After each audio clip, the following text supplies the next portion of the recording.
Are you rich or just earning? Here at Yes You Can, we believe that question unlocks a truth most people miss, even those chasing big paychecks and fancy lifestyles. In today's world, financial freedom is a buzzword, but what if we told you the real meaning goes deeper than just having more money in your bank account? Jim Rohn, one of the greatest minds in personal development, taught a lesson many have forgotten. Freedom comes from choices, not just dollars. Today, we'll dust off his timeless wisdom and show you how money is simply a tool for autonomy, not the end goal. Ready to rethink your relationship with wealth and discover what it means to live life on your terms? Let's dive in. Let me ask you a question that might sound simple, but it cuts right to the heart of everything. Are you rich, or are you just earning? It's a question that's easy to brush off. Maybe you think, well, I'm not rich, but I do okay. Or maybe you look at your bank account, or your income, and think you've got a pretty good handle on things. But let's pause for a second. Because this isn't about the size of your paycheck, or how much stuff you've managed to collect. This is about something much deeper.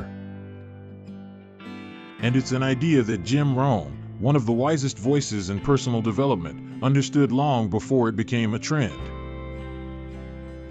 Jim Rohn once said, "Financial independence is the ability to live from the income of your own personal resources."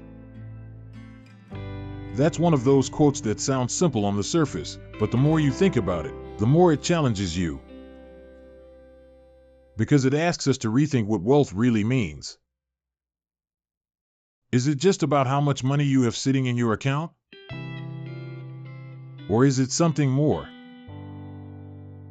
Most of us have grown up with a very familiar story about money. Work hard. Earn more.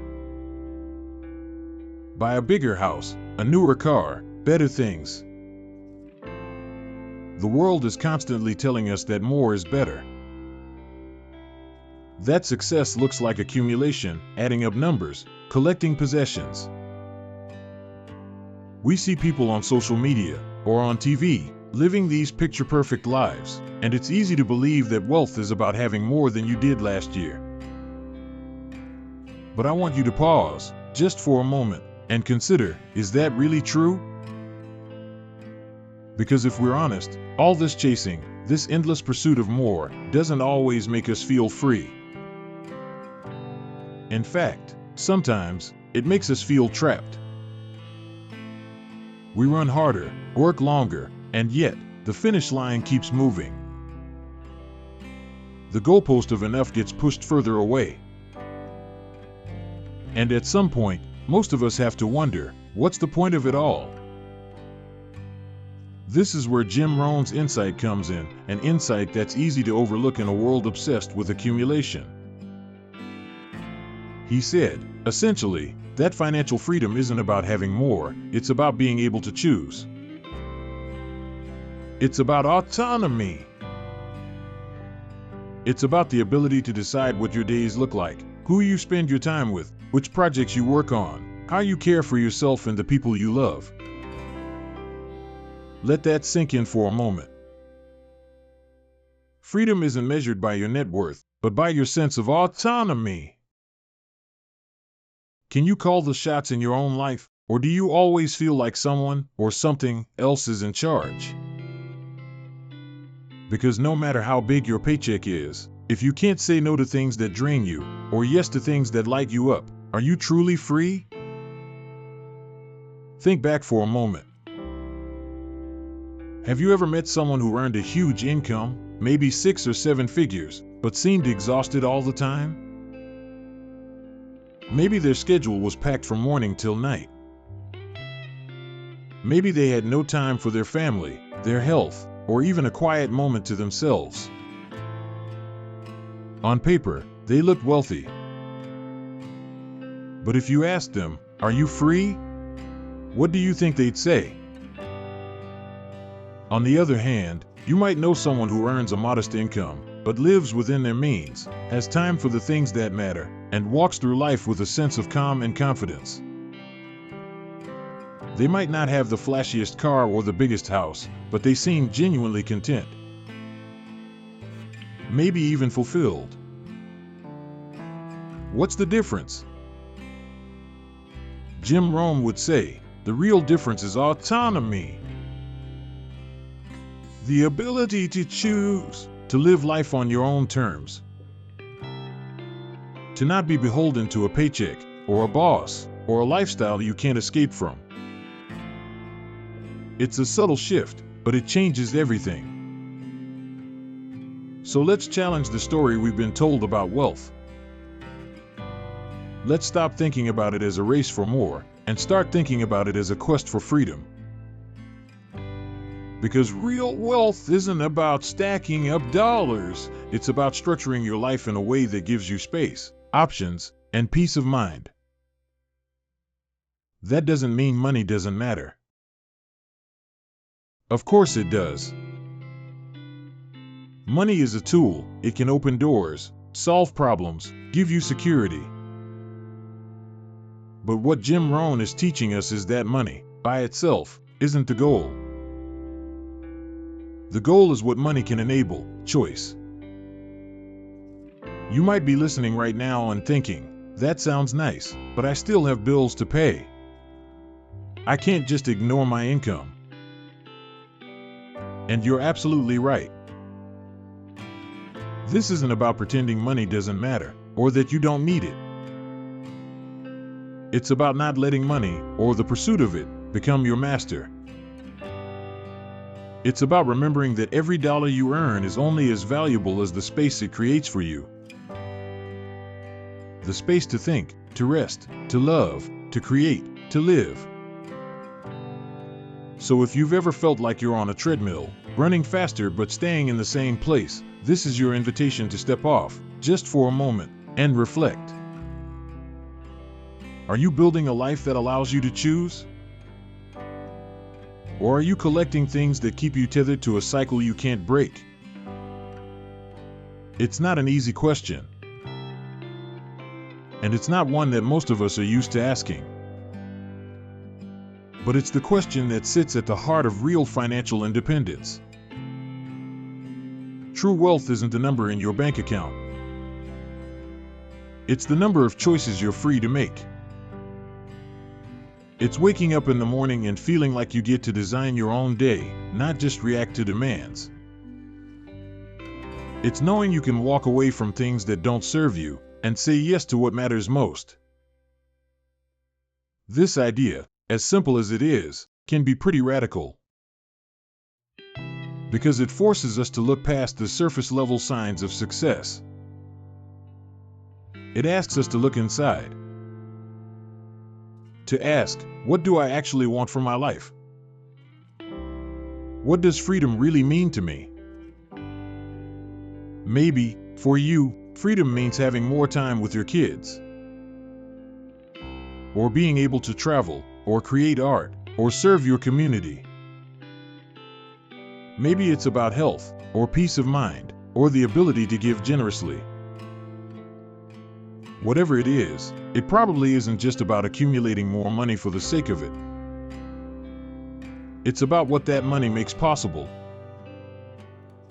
And when you start to look at wealth this way, so much changes. You start to realize that some of the wealthiest people, at least on paper, are deeply unfree. They're tied to obligations, lifestyles, and expectations that drain them. And some of the most ordinary people you'll ever meet are free in ways that can't be measured in dollars. So if you take anything from this, let it be this: the real measure of wealth is not what you have, but what you're free to do. It's the autonomy to choose your path, set your own pace, and live your own values. That's what Jim Rohn meant when he talked about financial independence. And it's a lesson that's more important now than ever. We live in a world that's louder, faster, and more demanding than ever before. Everywhere you turn, there's a new way to spend, a new reason to work harder, a new standard to chase. But what if you could step outside that noise and choose for yourself what matters? What if you could stop measuring your life by accumulation and start measuring it by autonomy? What if the greatest luxury isn't what you own, but how much of your life you truly control? Imagine a life where you don't have to say yes to everything that pays. Where you can turn down work that doesn't align with your values. Where you have the time and energy to invest in your health, your relationships, your passions. That's the kind of wealth that lasts. That's the kind of independence that can't be taken away. And here's the beautiful thing, this isn't just a dream for the ultra-rich. It's possible for anyone who's willing to rethink what wealth actually means. It starts with a shift in perspective. From how much can I get, to how much freedom can I create? So as we move forward, I invite you to keep this idea in mind. Financial freedom isn't about stacking up piles of cash, it's about unlocking your ability to choose. It's not a destination that only a lucky few ever reach. It's a journey that starts right where you are, with the choices you make today. The overlooked lesson Jim Rohn shared is simple, but transformative. Don't let accumulation become the measure of your success. Let autonomy be your compass. Ask yourself, as honestly as you can, if money were no object, how would you spend your days? Who would you become? What would you say yes or no to? Start there. Because the answers to those questions are far more valuable than any number you could write down on a balance sheet. They're the foundation of a life that feels truly yours. So as we continue this conversation, I want you to hold on to that. Let it challenge the old assumptions. Let it open up new possibilities. Because when we rethink wealth, not as a race for more, but as a quest for autonomy, we put ourselves back in the driver's seat. And that, in the end, is the forgotten lesson we all need to remember. Let's keep going, and dig deeper into the traps that keep us stuck, and the tools that can set us free. Let's talk about something that doesn't get said enough. Just because you earn a lot doesn't mean you're free. In fact, some of the most stressed out, overextended people I know are also some of the highest earners. It's wild, right? We're taught, almost from day one, that higher income equals a better life. If you just climb a little higher, pull in a bigger paycheck, things will feel different. Lighter. Happier. Maybe even free. But if you've ever hit a new salary milestone and still felt the same old pressure, you already know, it doesn't always work that way. I want you to picture something for a second. Imagine someone making, say, twice the average income. On paper, they look like they have it all figured out. But talk to them, and you'll hear about the 10-hour workdays, the emails at midnight, the family moments missed because something urgent came up. Their calendar is packed. Their phone never stops buzzing. There's this constant, low-level anxiety humming in the background. More money, but not more space to breathe. If you've ever been there, or you're there right now, you know it's not as simple as just getting paid more. But why does this happen? Why do higher earnings sometimes lead to more stress, not less freedom? Part of it comes down to something pretty basic, lifestyle inflation. That's the invisible force that nudges us to spend a little more every time we start earning more. It's subtle at first. You get a raise, and suddenly your car could use an upgrade. You move into a bigger place. Treat yourself to nicer things. Maybe you even start hanging out with people who also spend more, and the bar keeps rising. It feels good at first. You feel successful, maybe even powerful. But here's the tricky part. Those new expenses have a way of locking you in. They create obligations. Suddenly, you're not just working to live, you're working to support a lifestyle that needs constant funding. What started out as a bigger paycheck becomes a bigger set of monthly bills. And let's be real, it's hard to step down once you've stepped up. No one wants to downgrade their situation. So you keep working. You keep earning. But that feeling of being trapped starts to creep in. You might even start thinking, if I could just earn a little more, things would get easier. But the cycle repeats. More income. More spending. More responsibility. And not much more freedom. I've seen this with people in every industry you can imagine. Doctors, lawyers, entrepreneurs, tech workers. Folks who, by any outside measure, have arrived. But when you look closer, it's clear they're not truly independent. Their lifestyle depends on a certain level of income, and that income depends on keeping up the grind. And that's the trap. The golden handcuffs, some people call it. You've probably heard that term before. It sounds fancy, but the reality is anything but glamorous. Golden handcuffs are what keep you locked into a job, a schedule, or a way of life you don't love, just because it pays well. And when you're in that spot, when your entire sense of security is tied to your paycheck, it's hard to walk away. Even if you want to. Even if you feel burned out. Even if you catch yourself fantasizing about some simpler, slower, or more meaningful way to live. But the bigger question is, why do we fall for this trap in the first place? A lot of it comes down to how we define success. We compare ourselves to others. We get bombarded with messages that more is always better, more income, more stuff, more status. But rarely do we stop and ask, what is this costing me? Is it costing me time with my family? My peace of mind? My sense of control over my own day? Because here's the thing, high income doesn't guarantee high autonomy.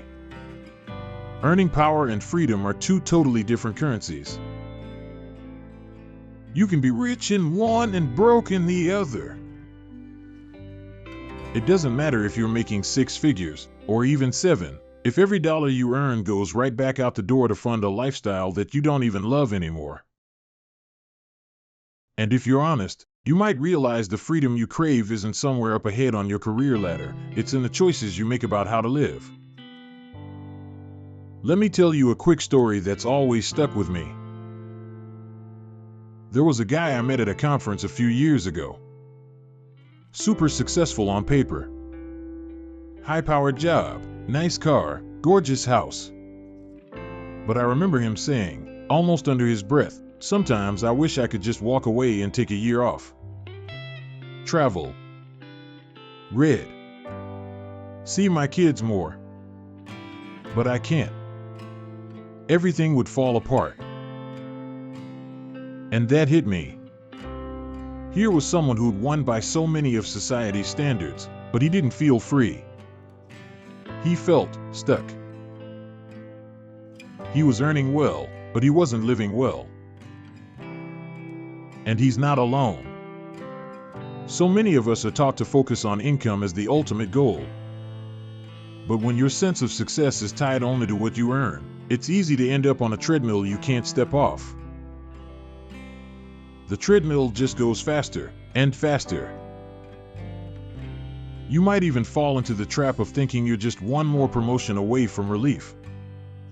That if you just cross that next threshold, you'll finally be able to slow down. But more often than not, freedom doesn't come from more earning, it comes from more intentional living. So, how do you tell the difference between earning a lot and actually being free? Here's a gut check question. If your main source of income disappeared tomorrow, how long could you keep living the life you have now? Would you have options? Or would everything come crashing down? Or, maybe even more important, if you had a choice, would you still choose the way you're spending your days right now, or are you just doing it because you have to? That's the real test of independence, not just how much you make, but how much control you have over your life. Now, don't get me wrong, earning more can be a huge blessing. It can open doors, create comfort, give you the means to support the people and causes you care about. But only if you're using that income intentionally. Only if it's giving you more options, not fewer. If more money is just buying you more stress, or a bigger cage, it might be time for a different approach. And this is where Jim Rohn's lesson really comes into play. He knew that financial independence isn't just about stacking up dollars, but about using your resources, money, yes, but also time, skills, and habits, to build a life you don't need to escape from. Because real freedom isn't something you just earn your way into. It's something you design. So, if you're listening to this and feeling like you're constantly grinding for that next raise, that next bonus, that next sign of success, just pause for a moment. Ask yourself, is the life I'm building actually the life I want? Or am I just feeding a machine that's never satisfied? It takes courage to step back and challenge the default settings. To say, maybe I don't need to keep running faster on this treadmill. To define what success looks like for you, not just what everybody else expects. Because at the end of the day, money is just a tool. It's a means, not an end. And more of it, on its own, can't guarantee fulfillment or freedom. It's how you use it, and what you're willing to trade for it, that makes the difference. If you find yourself in the high-income trap, you're not alone. But it's never too late to rethink what you're working for. Maybe there's a way to design your life so that your income supports your values, your happiness, your sense of purpose, not the other way around. Imagine what it would feel like to wake up with space in your day. To spend more time on what you care about most. To have the time and energy to say yes to the things that light you up, and to say no to the things that drain you. That's the promise of true financial freedom. And it's not reserved for a lucky few. It starts with recognizing that earning and living are not the same thing.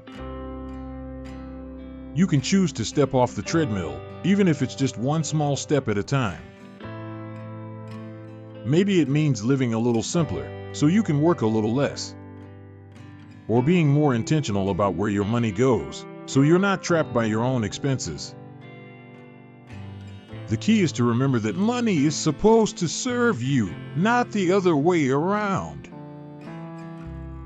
So, next time you find yourself chasing the next big paycheck, ask yourself, is this bringing me closer to freedom, or just deeper into the grind? Are you earning to live, or just living to earn?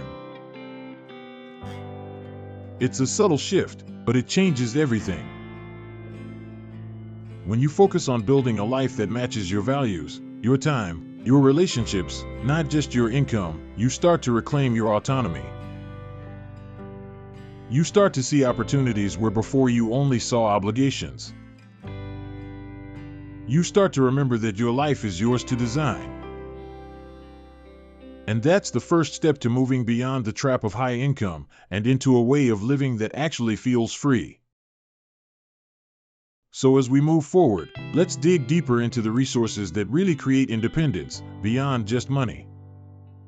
Because financial freedom is about so much more than a bigger paycheck. It's about building a foundation that supports you, even when circumstances change. Let's talk about what those resources are, and how you can start building them right where you are today. Let's take a closer look at what Jim Rohn really meant when he talked about personal resources. Because, if we're honest, Most of us immediately think of money whenever we hear the word resources. That's just how we're wired. Money is measurable. It's easy to see. It's what's in your bank account or your paycheck, right? But Jim Rohn challenged us to see past the numbers and ask, what actually gives you the power to live life on your own terms? Think about it. There are plenty of people out there with massive salaries who still feel like they're barely staying afloat. They have money coming in, but something's missing. That something is the foundation Rohn was pointing to, your actual personal resources. And here's the key, money is just one part of the puzzle. It's an ingredient. But the recipe for real freedom includes so much more. Let's break it down, piece by piece. First up, habits. Now, habits might sound kind of basic, but they are absolutely fundamental. Why? Because the small things you do every day, almost without thinking, add up to the direction of your entire life. If you've ever tried breaking a bad habit or building a new one, you know this is true. Maybe you've tried to wake up earlier, eat better, read more, or cut back on mindless scrolling. At first, shifting a habit feels impossible. But once it clicks, it becomes almost automatic, a part of who you are. And here's the thing. If your habits consistently pull you closer to your goals, you're richer than you think, even if your bank account doesn't show it yet. Imagine someone who saves a little from every paycheck, never overspends, or always takes time to learn something new. Over time, those small routines compound. They become a resource, one you can rely on, even when circumstances change. You can lose a job, lose some money, but if you've built strong, steady habits, you haven't lost your real wealth. The next big resource? Skills. This is everything you've learned to do, both from formal education and from life itself. Maybe you're great at organizing, or you're a brilliant communicator.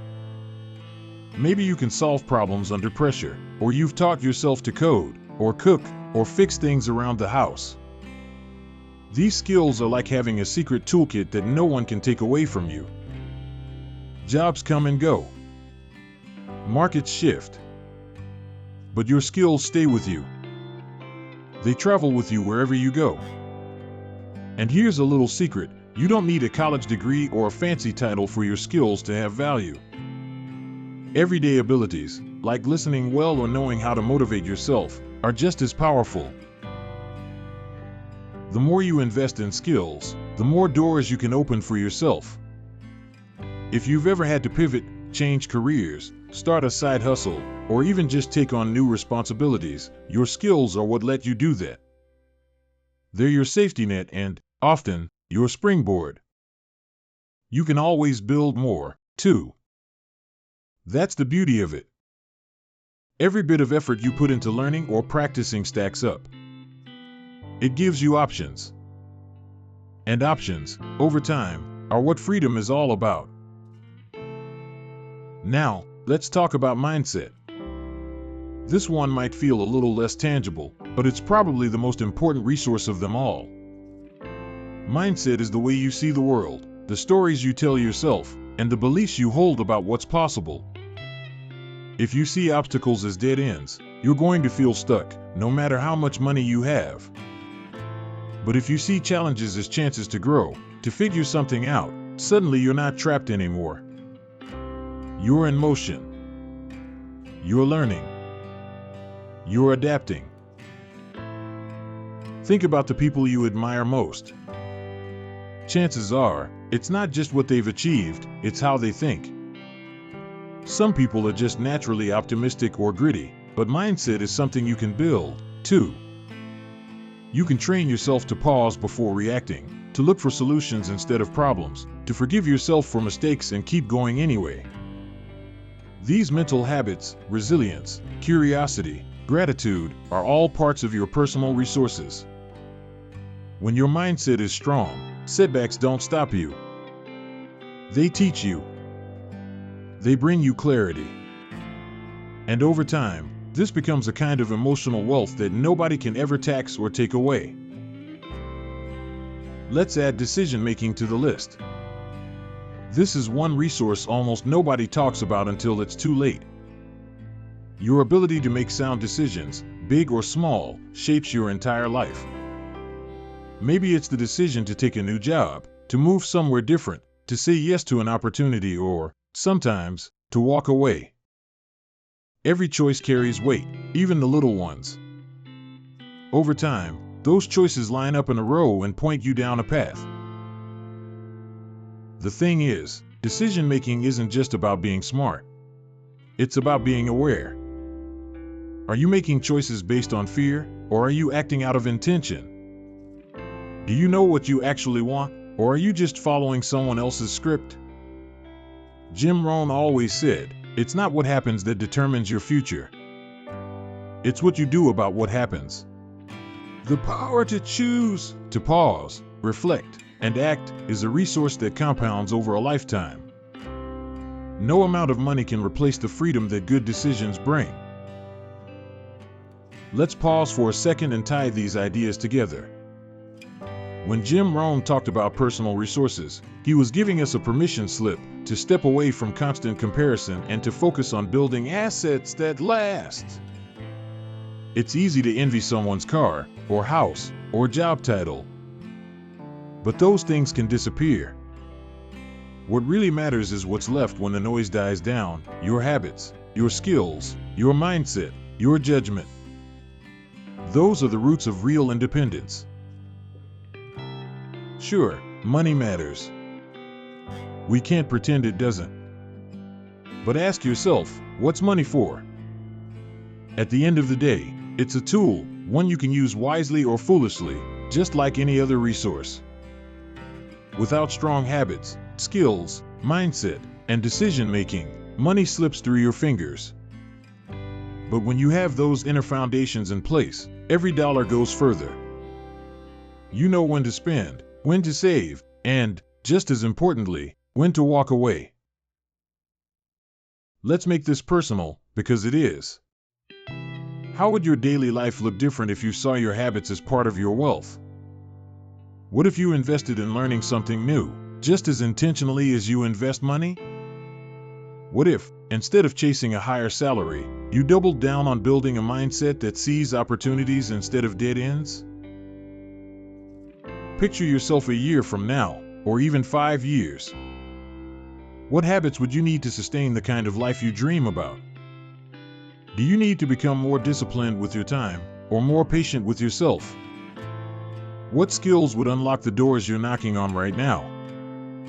Is it better communication, or maybe a technical skill you've been putting off learning? And what about your mindset? Are you mostly telling yourself why things won't work, or are you open to the idea that things could turn out even better than you expect? Imagine the difference it would make, not just in your career, but in your day-to-day peace of mind. Here's another question: when you face tough decisions, do you have a process? Are you listening to your gut, or your values, or just the loudest voice around you? Every time you choose with intention, you strengthen that resource. It's like working out a muscle. The more you use it, the more reliable it becomes. Of course, none of us have all these resources perfectly balanced all the time. Life gets busy. We get distracted, stressed, or discouraged. But that's the beauty of personal resources: they're renewable. You can start where you are, right now. You can build a new habit, practice a new skill, reframe your mindset, or pause and rethink your choices. And every small step in that direction is worth celebrating. Let me tell you a quick story, just to bring it home. I have a friend who, for years, was laser-focused on making more money. He switched jobs almost every year, always chasing the next raise, the next bonus. On paper, it worked. His salary kept rising. But so did his stress, his hours, and his sense of being stuck on a treadmill. It wasn't until he started investing in himself, in his own skills and mindset, taking a night class, building routines that actually supported his well-being, learning to say no to things that didn't align with his values, that things started to change. Funny enough, as he built up those personal resources, he eventually made more money too. But by then, it wasn't about the money. It was about freedom. He trusted himself in a way he never had before. That's the power of personal resources. They make you resilient. They give you choices. They're yours, no matter what's happening in the world, or on your bank statement. So, let's flip the script on what it means to be truly wealthy. Instead of measuring net worth in dollars, start measuring it in habits formed, skills mastered, perspectives gained, and decisions made with intention. Ask yourself, what are you building that nobody can take away? If you're cultivating strong personal resources, you're already on the path Jim Rohn talked about, a path not just to wealth, but to independence. As you reflect, maybe take a moment today and consider, what's one habit you could strengthen? What's one skill you've always wanted to add to your toolkit? How could you see setbacks as setups for growth, rather than reasons to quit? And what's one decision, however small, you can make with greater awareness, starting now? Remember, personal resources aren't a luxury. They're not reserved for some lucky few. They're available to all of us, every day. When you start to see your life through this lens, something shifts. You're not just earning, you're building. You're designing the foundation for freedom that lasts, regardless of what's happening in the markets or at your job. And the best part? Every step you take to strengthen your habits, your skills, your mindset, and your decision-making brings you closer to that kind of freedom. Nobody else can do it for you, but nobody can stop you, either. So, as we move forward, keep this in mind, financial independence isn't found in a paycheck. It's built, bit by bit, through the personal resources you nurture every single day. That's where true, lasting wealth begins. Let's pause for a second and ask the question that most of us avoid: how much is enough? Seriously. When was the last time you stopped to consider what enough actually looks like in your life? For most of us, it's almost automatic to chase more. More money, more stuff, more status, more recognition. We get swept up in this current, thinking the next promotion, the nicer apartment, the flashier car will finally make us feel secure or satisfied. But let's be honest with each other. Can you remember a single moment where more actually filled that gap for long? Or did it just move the finish line a little further, leaving you hustling all over again? If you're like most people, you know that feeling well. It's like running on a treadmill that never slows down, no matter how fast or how long you run. Jim Rohn had this great way of flipping that idea on its head. He asked, instead of focusing on how much you earn, what if you focused on how much you truly need? What if you defined your own version of enough, not based on what the world tells you, but based on what you actually value? Because, here's the thing, when you know you're enough, you stop living by someone else's scoreboard. You stop measuring yourself against people you've never even met, against what's trending on social media, or what's expected in your industry, or what your neighbor just bought. Suddenly, your life is measured by your own goals, your own standards, your own sense of fulfillment. And that's where real freedom starts to take shape. So let's talk about what enough might look like for you. Not for anyone else, just for you. You might start by asking yourself, what do I truly need to be secure, to be comfortable, to be content? Not just financially, but in every area of life. Try this little thought experiment for a second. Imagine waking up tomorrow and discovering you had reached your personal enough. Your bills are paid, your needs are met, you have time for the things and people that matter. What does that day look like? What's missing from your life right now that would make you feel whole? And, maybe even more important, what could you actually let go of, without feeling like you're missing out? Because the truth is, the more we define our lives by accumulation, the more we end up carrying. More things. More responsibilities. More pressure. And all of that extra weight can get in the way of the life we actually want. When you're always chasing more, your attention is constantly pulled to what you don't have. But when you define enough, your attention starts to shift towards gratitude for what you already possess. That's when you realize a lot of what you thought you needed was never really about you, it was about fitting into someone else's idea of success. There's a quiet kind of happiness that comes from realizing you have enough. It's not the adrenaline rush of a new purchase or a big payday. It's more like the steady calm of knowing you're on solid ground, with room to breathe. So, how do you actually figure out what enough means for you? Start by getting brutally honest about your needs versus your wants. It sounds simple, but it's harder than it looks.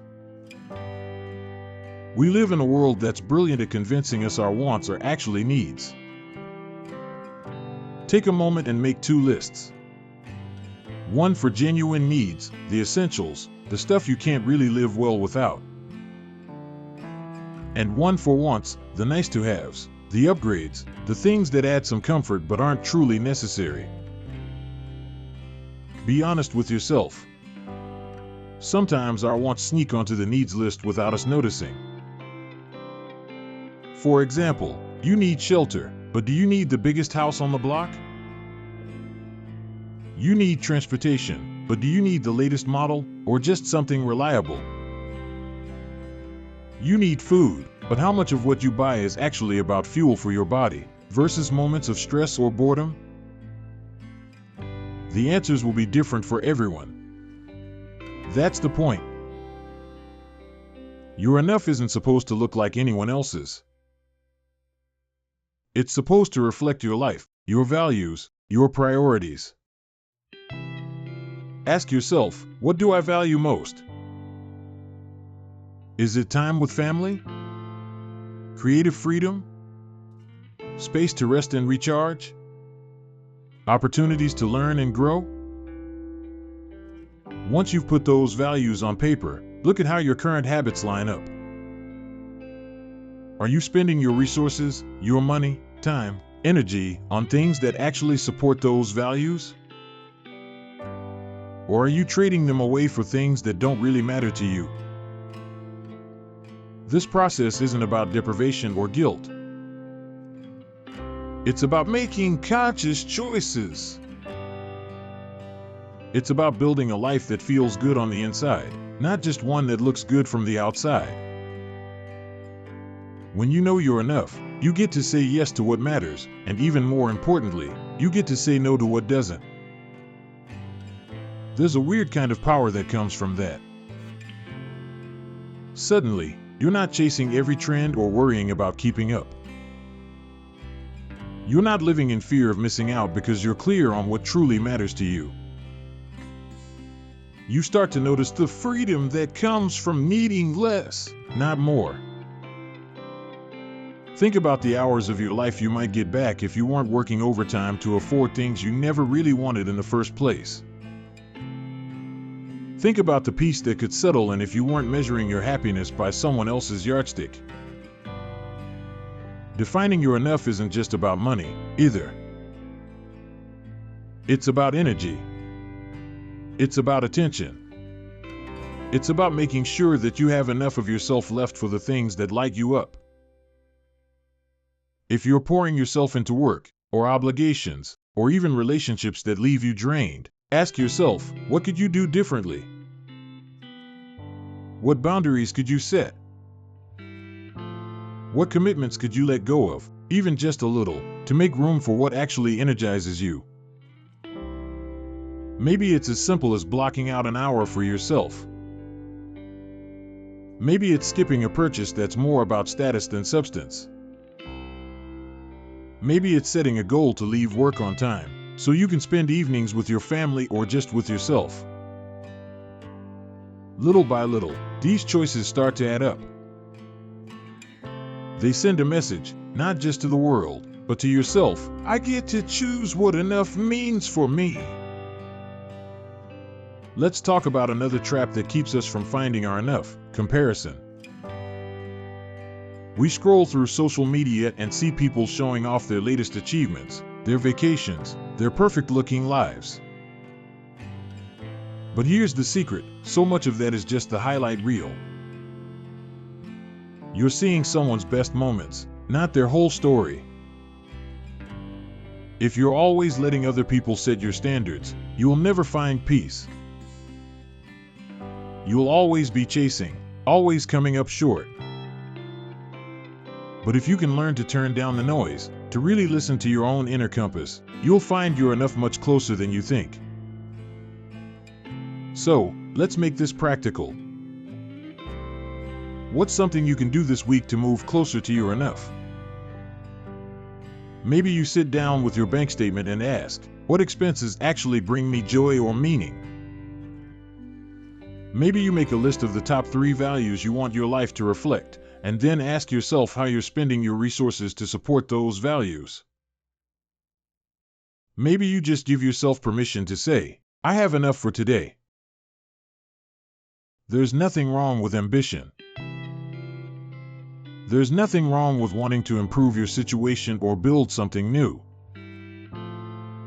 But if your ambition is always about getting more, without stopping to check in with your real needs, you risk missing the life you actually want in the process. Rohn often talked about the difference between making a living and making a life. You can work all day to make a living, but if you never stop to think about what makes your life meaningful, you'll end up with a full bank account and an empty soul. So, here's a gentle challenge: define your enough, in your own words. Write it down. Be as specific as you can. How much do you need each month to live comfortably? How much time do you need to feel rested, to be present with the people you care about? How many commitments can you take on before you start to feel stretched thin? What are the things you regret not having more of? Time, creativity, laughter, connection? These questions aren't just for now. Life changes, and so does our definition of enough. That's okay. What matters is that you revisit this regularly, check in with yourself, see if your needs have changed, if your values have shifted.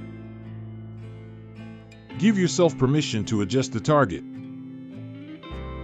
There's no gold medal for sticking with goals that no longer fit the person you're becoming. Let's clear up another myth: the idea that settling for enough means settling for less. That's not what this is about. It's about being intentional. It's about making sure that what you're striving for is actually worth the energy and time you're investing. When you hit your enough, you free up space, mental, emotional, financial, for the things that really matter. Suddenly, you can take more risks, because you're not so worried about losing something you don't actually need. You can show up more fully, because you're not distracted by the constant chase. You can find gratitude in a way that's real and lasting, because you're not always focused on what's missing. So, as you reflect on this idea, remember, you have permission to define your own enough.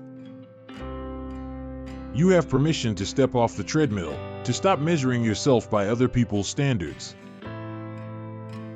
You get to decide what makes your life rich, meaningful, and free. It's a powerful shift, and it's the foundation for everything else we'll talk about. Once you know you're enough, You can start building your life on purpose, not by accident. You move from reacting to the world to choosing your own direction. And that's where the journey toward real independence, real freedom, truly begins. So, let's talk about what it actually takes to build freedom on purpose, not just by chance. Because here's the thing, if you don't design your life intentionally, the world will do it for you, and you might not like the results. This isn't about wishing for luck or stumbling into a windfall. It's about making conscious choices, every single day, that protect your autonomy and move you toward the kind of life you truly want. Let's get practical. First up is the classic, but often overlooked advice: live below your means. Not just within your means, below them. It sounds simple, but it's the foundation of every truly free life. When you consistently spend less than you earn, you create space. Space to breathe. Space to recover from setbacks. Space to say no to things that don't serve you. And space to invest in the things and people that matter most. Think of it this way, every dollar you don't spend is a little more autonomy for your future self. It's not about living in scarcity or denying yourself joy. It's about making your money work for you, instead of letting desires dictate your spending. So, how do you actually do this? Start by getting painfully honest about where your money goes. Track every dollar for a month, yes, every dollar. You might be surprised at the small leaks that add up, the extra streaming services, the daily takeout, those random online subscriptions you forgot about. Cut out what doesn't add real value to your life. Notice, I didn't say cut everything. Just the things that are silent thieves of your freedom. Redirect those dollars to something that brings you closer to autonomy. Maybe it's savings. Maybe it's investing in a skill. Maybe it's funding a side project you care about. Don't underestimate the power of small changes here. A little gap between what you earn and what you spend becomes the runway for your future choices. Next, let's talk about income. Because financial freedom isn't just about spending less, it's also about how you earn. But not just earning more for the sake of it. Earning in ways that line up with your values and your vision for your life. This is where the idea of personal resources comes alive. Ask yourself, where do your skills and passions intersect with real problems people want solved? That's your fertile ground for creating new streams of income. Maybe you're a great writer, or you love design, or you're an awesome teacher. How could you leverage those talents outside your main job? Not by hustling harder for the sake of hustle, but by planting seeds for income that doesn't depend on one employer, one client, or one paycheck. This could be launching a small side business that excites you, or freelancing on your own terms, or building something digital, like a course, a shop, a service, that can run even when you're not at your desk. And here's where discipline comes in. Because this is usually the point where we get distracted or discouraged. Discipline isn't about grinding until you drop. It's about keeping your eyes on the bigger picture and saying no to distractions that promise quick wins but eat up your time and attention. It's about setting up routines that support your goals, even when motivation fades. Maybe that means setting aside 2 hours a week, every week, to work on that side project. Or automating a portion of your income to go into savings or investments, so it happens without willpower.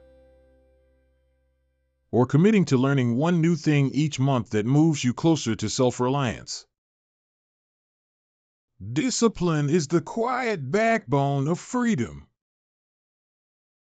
It's not flashy, and it doesn't get celebrated on social media, but it's what separates wishful thinking from real autonomy. Let's get even more practical. Consider your fixed expenses, the non-negotiables in your life like housing, transportation, food, insurance. What if you could keep these as low as possible, even as your income grows?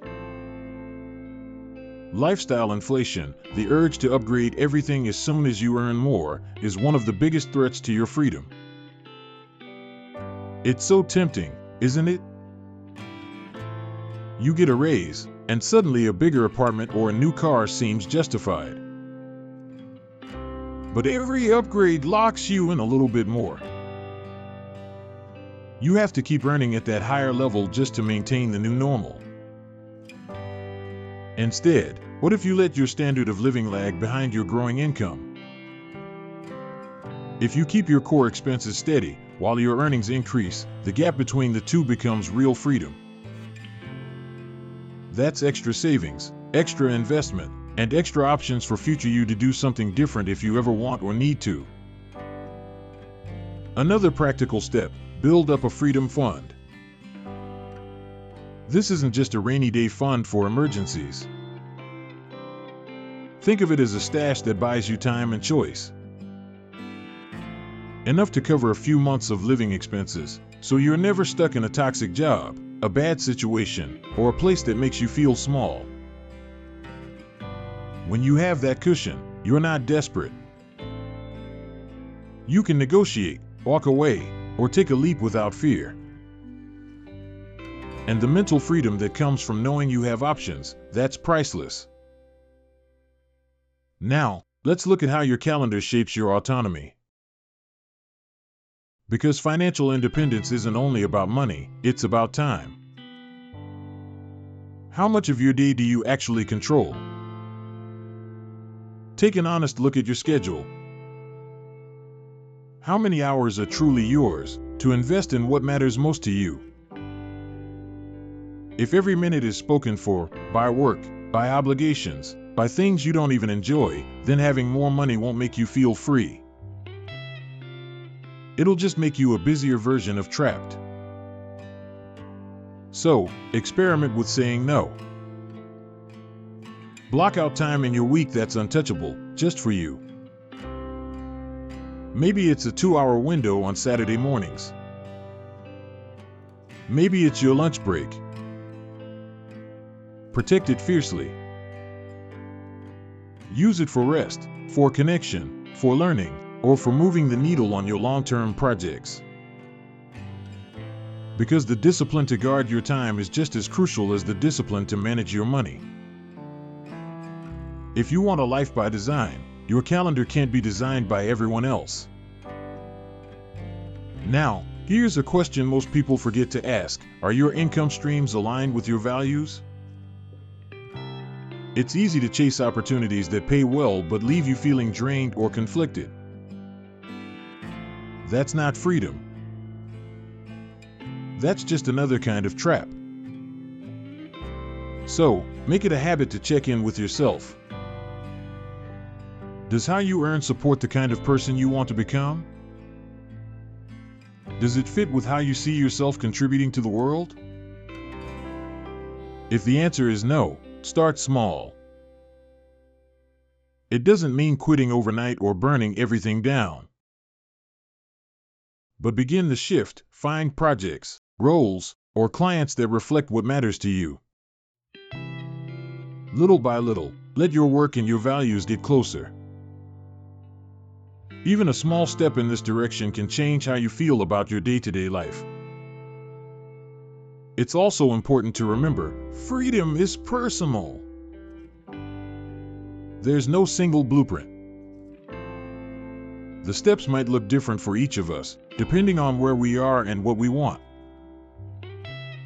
But the principles are universal. Live below your means. Earn in ways that feel true to you. Protect your time. Invest in your personal resources, habits, skills, relationships, resilience.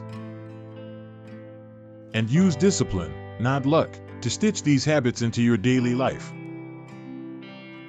Another practical step is to automate the good stuff as much as you can. Set up automatic transfers to savings or investments. Schedule recurring check-ins with yourself, maybe once a month, to review your spending, your goals, and your progress. Remove the need for constant willpower. Make your systems do the heavy lifting, so you can focus your energy on growth. If you ever feel overwhelmed by the big picture, zoom in. What's one small thing you can do this week to nudge your life in the direction of more autonomy? Maybe it's cooking one extra meal at home instead of eating out. Maybe it's making a list of skills you'd love to learn and picking one to start. Maybe it's having an honest conversation with someone about what you really want. These simple, consistent actions are what build a life by design, not grand gestures or dramatic changes. And don't be afraid to revisit your definition of enough as you go. Sometimes, what we thought we needed turns out to be less important than we believed. Other times, something we overlooked becomes the real treasure. Check in with your values, your needs, your dreams. Adjust your path as they evolve. Freedom is as much about flexibility as it is about discipline. And along the way, celebrate your progress. Every time you choose intention over impulse, you earn a little more autonomy. Every time you say no to something that doesn't fit, you say yes to yourself. Every dollar saved, every hour protected, every new skill gained, it all adds up. So, to build a life of freedom by design, don't wait for the perfect moment or the perfect plan. Start exactly where you are, with what you have. Take one step, no matter how small, toward greater choice and alignment. Because in the end, it's not how much you have, it's how much control you exercise over your resources, your time, and your choices. And that is something you can start building today. So, as we come full circle, I want to leave you with something simple but powerful, something that often gets lost in all the noise about wealth, hustle, and success. Financial freedom isn't really about a number. It's not about crossing some distant finish line or stacking up more and more in your bank account. It's about clarity. It's about knowing what matters most to you, and then choosing how you want to live each day. That might sound incredibly obvious, but think about it. So many of us grow up being told that making it is about having more, the right job title, the big salary, the house that impresses other people. But those things, on their own, never seem to deliver the sense of independence we're chasing. All too often, we get caught up in building lives that look good from the outside, but feel tangled and limited from within. If you've ever hit a milestone, or received a promotion, or saw your income go up, only to realize you felt just as stressed, just as pinned down, maybe even more than before, you know exactly what I mean. True independence is something entirely different. It starts on the inside. It's the ability to wake up and know you have a real say in what happens next. To know that your time belongs to you, not to a relentless schedule, or to someone else's definition of what success should look like. That's why understanding your own definition, your own enough, is so critical here. Because that's where clarity comes from. When you know, with honesty, what you truly need, and, just as importantly, what you can let go of, everything else starts to fall into place. And when you have that clarity, choice naturally follows. The choices can be big or small. Maybe it's deciding to take a sabbatical, or to work part-time for a while so you can spend more time with family. Maybe it's starting a side business, or simply saying no to opportunities that don't fit your values, even if they come with a paycheck. It's not about being reckless or throwing caution to the wind. Quite the opposite. It's about designing your life with intention, so your money, your habits, and your skills all support the things that matter most to you. Not what the world says should matter. Not what gets the most likes on social media. And when you start to live this way, when you build your life on clarity and choice, something else shows up, almost as a byproduct. It's a sense of fulfillment. And, maybe even more important, a deep, lasting gratitude. Gratitude doesn't always get mentioned in conversations about financial freedom. But honestly, it's what makes the whole thing real. Because when you're able to look at your life and see what you already have, your freedom, your relationships, your health, your ability to chart your own course, suddenly, you realize you're already rich in ways that go far beyond money. Sure, you might have goals you're still working toward. We all do. Maybe you want to save a little more, or finally pay off that last bit of debt, or take a leap into a new career. All of that is valid, and worth celebrating when it happens. But the foundation is there, a sense of agency, a sense that you're building a life that's truly yours. That's what no paycheck or investment return can ever replace. So, as we wrap up, I want to thank you for taking the time to reflect on these ideas with me. You could have spent your time anywhere, but you chose to be here, digging into what freedom really means. That says something important about you and the journey you're on. And maybe, as you head back to your day, you'll notice a shift. Maybe you'll pause before chasing the next thing and ask yourself, does this actually move me closer to the life I want? Or maybe you'll look at your own personal resources, your strengths, your resilience, your creativity, and realize that you already have more than you thought. If you're just starting out, or if you've been wrestling with these questions for a while, remember, it's a process. Building true independence is a lifelong practice, not a one-time event. There will be choices to make, trade-offs, even setbacks. But with each step, you gain more clarity, more confidence, and more freedom. And if you ever find yourself feeling overwhelmed or stuck, come back to these basics. Ask yourself what enough really looks like for you. Remind yourself that the most valuable resources aren't always the ones you can count in dollars. Sometimes, they're the habits you've built, the skills you've grown, and the values you refuse to compromise. If no one's ever told you this before, let me say it now, you don't have to wait for some distant goal to feel independent. You can start today, right where you are, by making choices that honor what matters most to you. That's a kind of wealth that can't be lost or taken away. And as you go forward, I encourage you to keep looking for those moments of gratitude, no matter how small, because they're the anchor points that remind us how far we've come. Maybe it's a quiet morning with your coffee, the laughter of your family, or the satisfaction of saying no to something that isn't right for you. Those are all signs of real freedom. Thank you for joining me on this exploration. My hope is that these ideas serve as a compass for you, not a set of rules. We're all figuring this out as we go, learning to tune out the noise and listen to what's true for us. That's the adventure. That's the real reward. If you found value in this conversation, I'd love for you to stick around, there's more to come. We'll dive deeper into practical steps, mindsets, and stories from people who are redesigning what wealth and autonomy look like in their own lives. You're not alone in wanting something different, something more meaningful. So take a moment, right now, to appreciate the independence you've already created.